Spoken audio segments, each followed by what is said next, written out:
for stock without a prescription, then you go to Allergan. So it's only if you're a doctor and you want to have it in the fridge, so anybody walks in, you can take it straight from the fridge. That's the only reason you'd buy from Allergan. Most people buy a little bit from Allergan, so they've got it in their fridge, so they can show they've got some stock, and then they prescribe mostly. Sorry, just ask a question. As nurses, we do, one of us is a nurse prescriber, so we can do that. Is there any way that we can get round that with the stock, because it is such a big issue, there's so much wastage, and we know other companies do it, but because we're too, we wouldn't possibly go out of the border because we're too worried. Play by the rules. What do we do? So, we're nurse prescriber, well, one of us is a nurse prescriber, yeah. But we're told we're not allowed to have any stock whatsoever, so much goes in the bin. Yes. So what advice the best thing to do is we've got some nurse prescribers here, some of our trainers, so it might be worthwhile just talking to them later on. So Ruth is here and Mel is here, and they both nurse prescribers. Yeah. Ruth, put your hands up. Back there, Ruth, and Mel is upstairs. But it might be worth just touching base with Ruth. Can I ask if you remember what you're going to inject? It's a kind of toxin. Yeah, I mean, as I say, I mean, it's a correct medical term, but obviously we have to be very mindful of the reactions you're going to have with patients. So some of the more experienced injectors, they How do you manage? You call it Botox, don't you? Marcus? So that's probably yeah, I mean, I feel a bit uncomfortable mentioning about product because I can appreciate that, from my point of view, from a licensing point of view, I am purely non-promotional, so I'm a business advisor, but I do know that sometimes people refer to it as a purified protein, but any specific product advice, you really do need to speak to an Allergan representative who's trained and vetted for giving you product information. So I really appreciate the discussion and the loyalty, but I'm focused very much on the business. Probably we're going to have a question and answer session after this. So if you have got questions, jot them down, think about them, and Marcus and the panel will be able to go through anything you want to go through. Just very briefly on Baboo, we have got a little session later on Baboo if you're interested, but I'll just mention what they do. Jim, there's a gentleman here actually looking at it on his phone right now. So patient notes should, you've got to secure your patient notes. You've got to follow this, whether it's regulated or not. You've got to follow your CQC guidelines and keep everything locked away and keep it secure. If you've got paperwork, it makes it difficult. You've got to have locks, cupboards and stuff.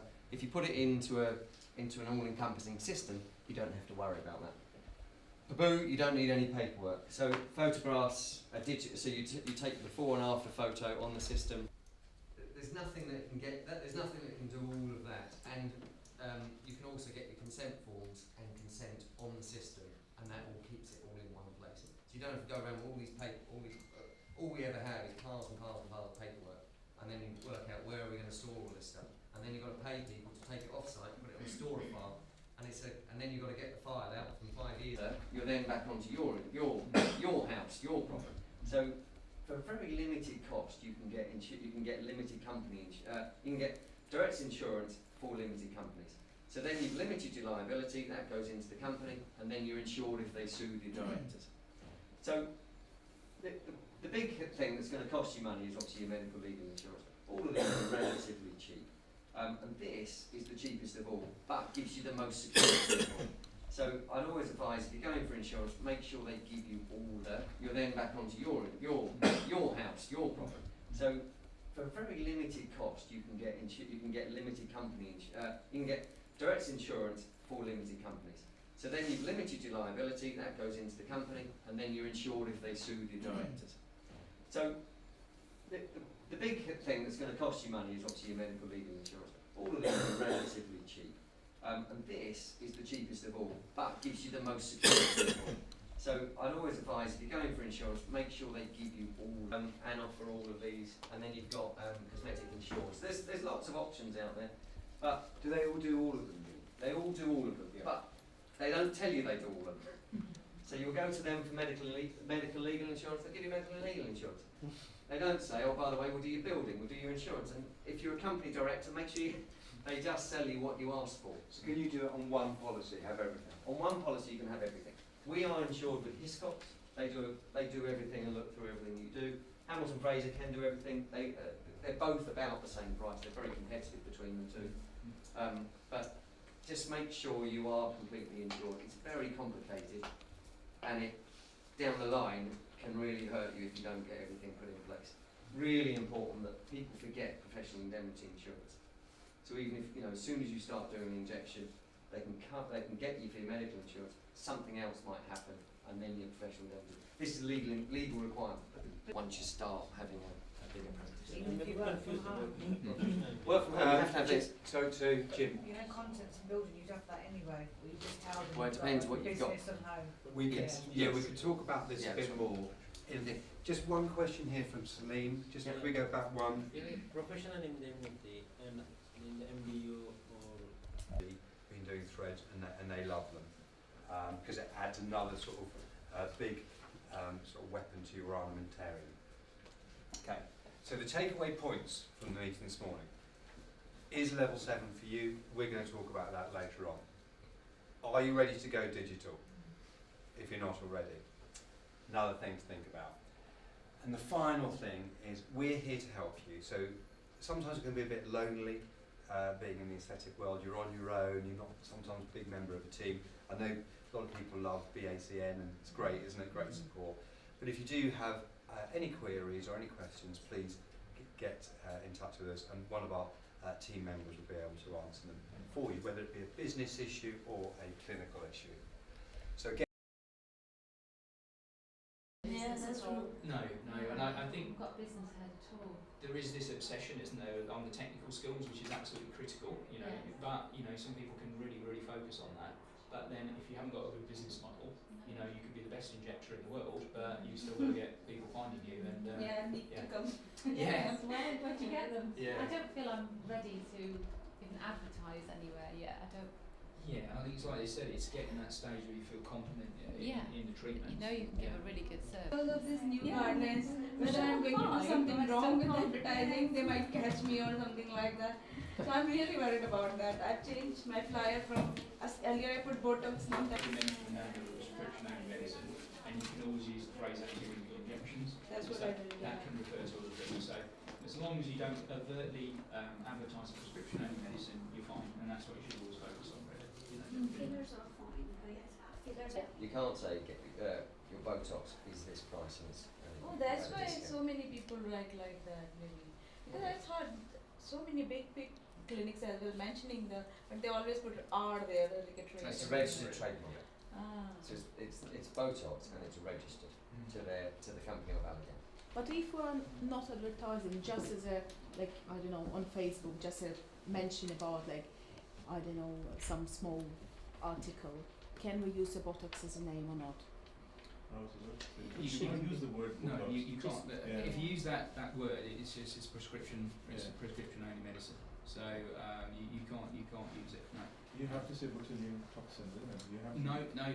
That is a generic. That's a generic sort of phrase as well, which refers to botulinum toxin A, and there's only one serotype which is used commercially, so you can't use that. The general rule at the moment is use the phrase anti-wrinkle injections because it can also refer to dermal fillers. Yeah. Okay. So I'm personally regulatory. I'm not allowed to promote at all. we just mentioned paper advertising. I thought that's a dead end. I've been told that before, so we haven't gone down that route. What about radio? Well, no, we did radio. Didn't get a single person for it. Okay. The best thing that we've ever How found. did you monitor that? Did you have an offer or something? A telephone number. Okay. So we use a thing called response tap, Yeah. and on there you get a different telephone number for every. So we don't have one telephone number. We have 150 different numbers, and so for every campaign you do, you put a different number on, so you can find out how many people call. No one called. Wow.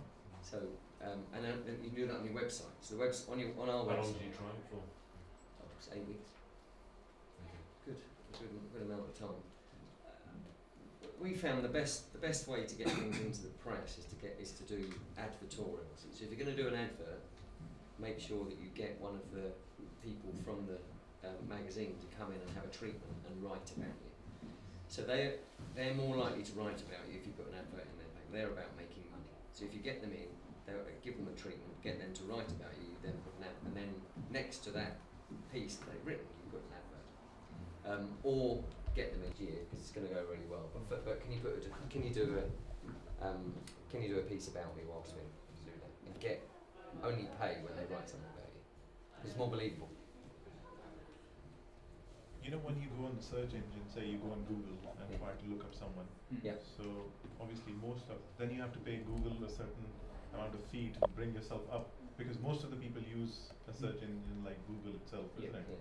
So there's two aspects of search here. So there's the organic search, which doesn't cost anything. Very difficult, Jim, isn't it? We have. What you can do is look at using Google AdWords.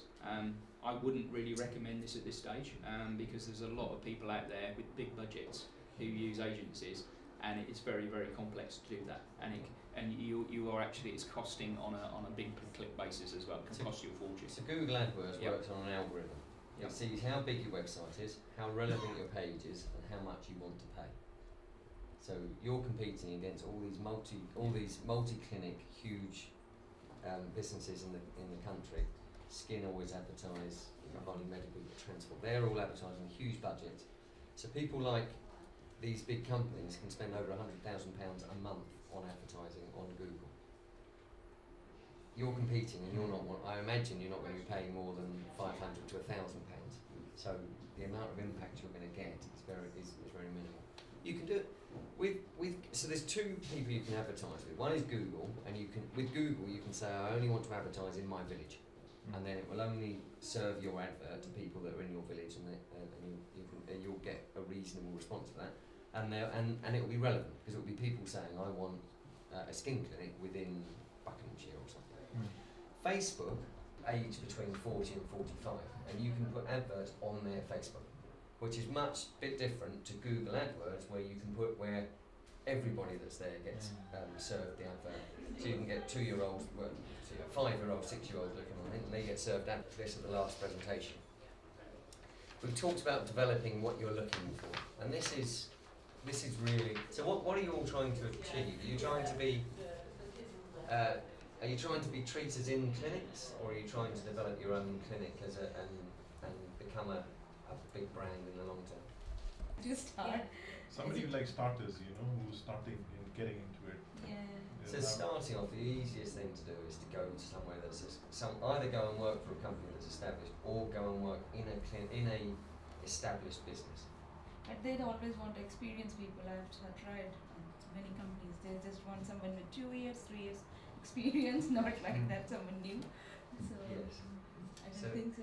That's the way we can get in, isn't it? Yeah, where are you living? Nottingham. In Nottingham. Okay. So Ola is in Nottingham. It's worthwhile talking to her. I just noticed. Yeah. So I thought that. it's useful talking to the people. We've got people that. So we train in Leeds. We train in Birmingham. Obviously, you're going to be competition to them. Yeah, obviously. But sometimes there's things that we can do. Working as businesses together, with like-minded people, is useful to work as a team. Coming back to your social media sort of advertising, there are some companies out there who actually sort of do on offer basis advert. I mean, are they kind of, in terms of building your business, do you think that's a good site to approach? For example, they'll say, okay, we'll sell your product costs £90, we'll sell it for £90, we'll keep about £70 or 35, percentage-wise, 25-35%, but you'll only get £90 out of each patient you're treating. But what they're basically saying is that patient can only use the product once, but they can't buy it again. So the whole idea behind it is that the patient comes back to you for next treatment, which you actually charge them the full price. Yeah, so there's lots of things that you can do with that. There's this prescriptive medicine, but you can. It does get people through the door, but what we found using Groupon in the past is we do Groupon for skin peels and for treatments. They come in and they're Grouponers. They don't come back.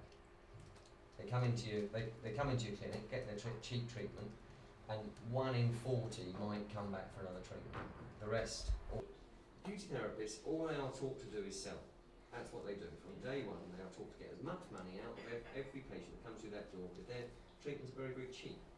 So if you're doing a leg wax for £9, you have a lot of leg waxes. They have to come in a lot of time.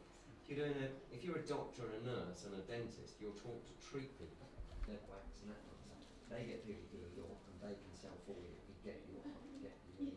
And how do you incentivise those people